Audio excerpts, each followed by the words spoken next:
everyone. So today I'm going to talk to you all about writing a manuscript and really how to get over that writer's block of staring at a blank screen and knowing that you have to put together a full-length manuscript. I know this sometimes can feel like a daunting task. And over the years, I've learned a couple of tips and tricks that have helped me get over sort of this blank page fear. And I'm going to share those with you now. So what I always like to do, this is my tip number one, is just to create the title page. This is always my first step because for some reason for me, just creating that new document file, just giving that paper a tangible, real place that has a title, just makes me feel a lot better. Like, oh, okay, there's something there. And it's pretty easy to list all of the authors, their affiliations and whatnot. So I've given you sort of an example of kind of what this might look like in one of the papers that I've formally drafted.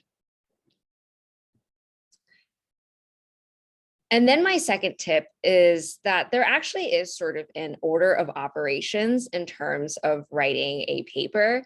And this wasn't always made clear to me from the beginning of my graduate school experience, but I started to notice that when people were giving me advice on how to start writing a paper from nothing, to always start with the methods, then to the results, then the introduction, then the discussion, and then write the abstract last.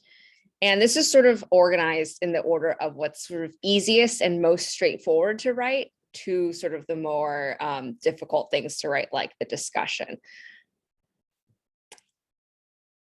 It's important to approach sort of each section at one time. That way you can sort of chunk it off, feels less overwhelming, and you can work on things in parts over a few days rather than feeling you have to just like sit down and bang it all out in one go. Like I said, it is quite formulaic, and I'm going to walk through some of the reasons why shortly. And because it's so formulaic, sometimes it's helpful to use other published papers as guides. Sometimes what I'll do is find a similar paper and then just sort of follow the way that that paper is written and use that to sort of guide the way that I write my paper and structure and organize and order certain topics and content in the paper. So now I'm going to walk through sort of each of those sections in the order that I just mentioned and give a couple of tips within each of those sections. So the first one is the method section. Like I said, this is generally like the most straightforward to write because this is something I do, and I would recommend you all doing this too. And I can create a future video about this, but it's really important to document what you do as you are doing it. So when you're running your analyses, you're doing your coding, whatnot, you just can you keep sort of another document that just keeps track of like how you recoded your variables, what types of methods, what kinds of regressions did you run, and literally write down every step because then you can just pull that into your method section of your paper. It's sometimes also helpful to pull information from like an original grant or protocol if your study is coming from like a larger grant or a larger study. So that's also a great place to sort of pull some already existing information. And it's also nice to just like have subheadings in your methods to break apart each type of, this is how I recruited my participants. This is how I did my data analysis. And again, breaking it up into those chunks will be really helpful in making your methods more organized and also easier to write. So after you've drafted your methods, the next section to write would be the results. And essentially what you're just doing is stating whatever your findings were, qualitative or quantitative, but in words and sentence form. It doesn't need to be super narrative, or you're not writing a novel. Like I've learned over the years that scientific writing is just, you want to make it as simple and clear as possible. So you can literally just sort of plug and chug your numbers into sentences and start there and just get it on the page. But generally the results are sorted in terms of participant demographics. So you start there describing any descriptive results of your study, and then going into more of the, if you have regression or if it's a qualitative paper, going into more of the meat of your results. And then the introduction. So this is when you start getting into the, okay, you're not really just sort of reporting straightforward methods or straightforward results. You do have to craft some sentences. And when I was, first learning how to write scientific manuscripts, my mentor taught me to envision the introduction as this funnel. And what I mean by that is that it should start like pretty kind of high level, broad about your topic, and then really narrow into like why you're doing the study. So that kind of looks like this. You start your introduction with a general background of your topic, kind of key facts, like why is this important? Then you go into more specifically, okay, like what is it in that kind of like broader topic that you want to focus on, a more specific area. And then you identify, okay, where are the gaps in the literature? And so now you're kind of honing in onto, the purpose of your study. And you always kind of have that as your concluding paragraph of your introduction, the purpose of your study, and then your study aims, and then any hypotheses you may have. But kind of understanding this general funnel sense of you start broad and then you really hone in on like what you're interested in and then why you conducted this study. And then the kind of what I call the dreaded discussion. This truly is the hardest part to write because you're having to interpret your findings and think of its implications and come up with some conclusions. So what I've learned is that, again, this is the hardest part to write, but what can help, or what I like to do, is I will just kind of keep a running outline of my discussion as I'm doing my analyses, as I'm writing up my methods and results in my intro, because sometimes something will come to me like, oh yeah, this was a really interesting result and it might mean this, and I'll just quickly write it down. So that way, when I come to the discussion writing part, I already have a long, well, hopefully long list of ideas that kind of came to my head as I was working on the project. And then now I can sort of just refine those ideas and figure out how I want to connect it to the literature and then connect it to my results. Another thing I like to do is bounce ideas with my mentors, because they've been working in this field for much, much longer than me.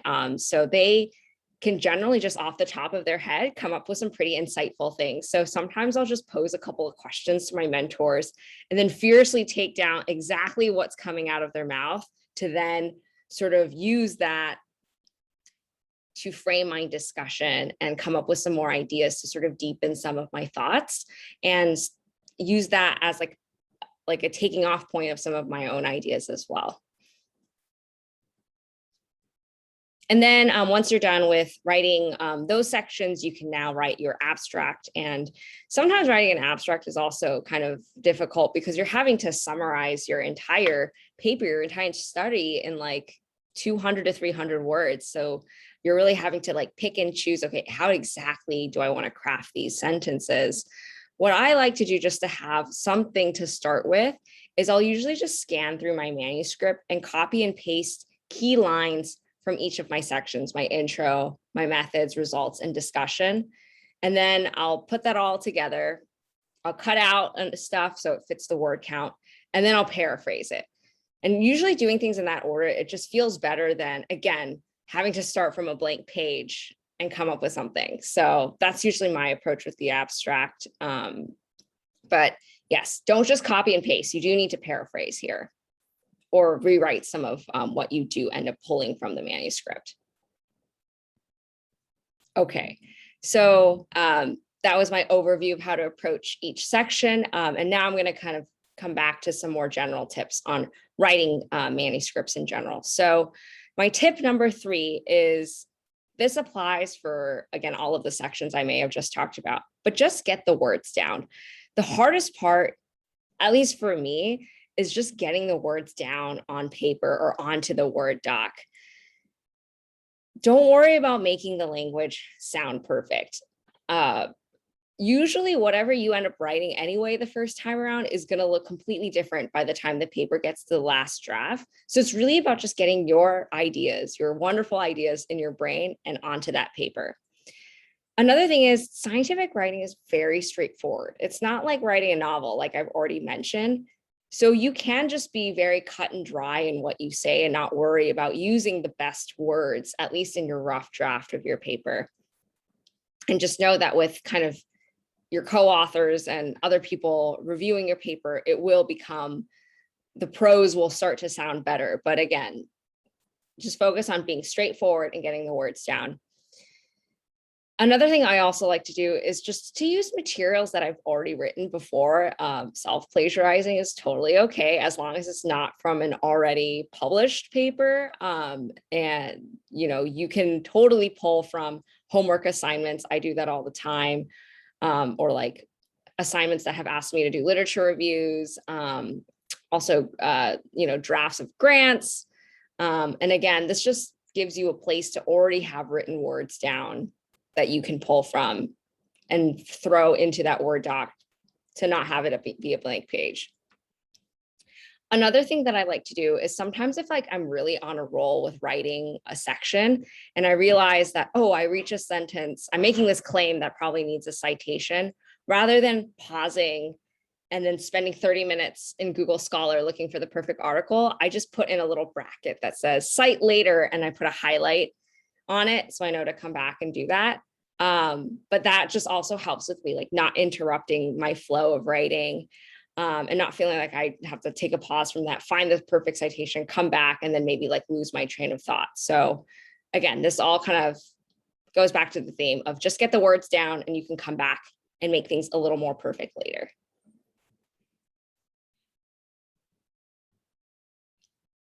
And it's also important to get lots of feedback throughout the process. Don't wait until you have the perfect draft down to send it to your senior authors or your co-authors.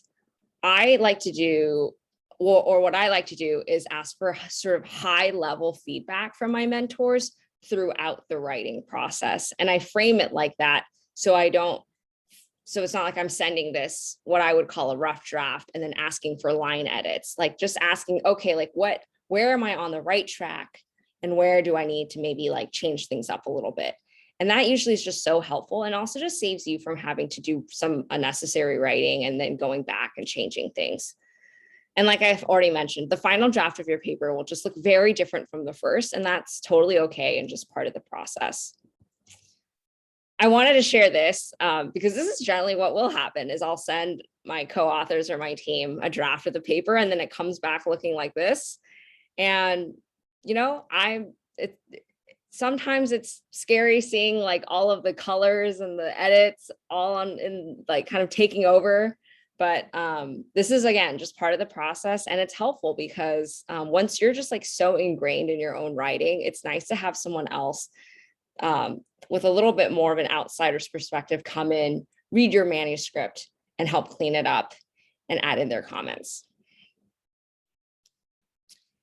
And I just have two final sort of like very overall tips that I wanted to share that are less about the actual writing process, but more about the environment, because you know how I'm all about creating good working environments. So with that, again, figure out what your ideal writing environment is. What time of day is that? Where is that? Do you like working in cafes? Do you like working at home? Are you more productive in the mornings when it comes to writing? Figure that out for you and really make the most of that time and place, and try to make sure your writing happens during that time. Another fun thing that I do with some of my friends in my cohort is we actually just have scheduled like working time on Zoom that we put on our calendars. So let's say like every Tuesday and Thursday afternoon, we just have a 4-hour Zoom blocked off where we can all hop on if we're free, and sort of like accountability buddies will sit together on Zoom. We won't talk to each other, or sometimes we'll have some fun and catch up. But for the most part, we're not talking to each other, but we just have each other on our Zoom screens to keep us motivated and show up to write and work on our dissertations or any other papers and projects that we want to do. And it's truly been so helpful, and it's helped me feel like I've kept in touch with people over Zoom over the pandemic. And honestly, it's a lot easier to do this than to like try and meet up with people at like a cafe or library and study, because you could just be in your pajamas and write in your room, because that's my ideal working writing environment. And yeah, so if you are able to, try to find some friends to co-work with over Zoom. And those are my tips on how to successfully get over writer's block and churn out some manuscript writing. If you have any questions, let me know. But thank you so much.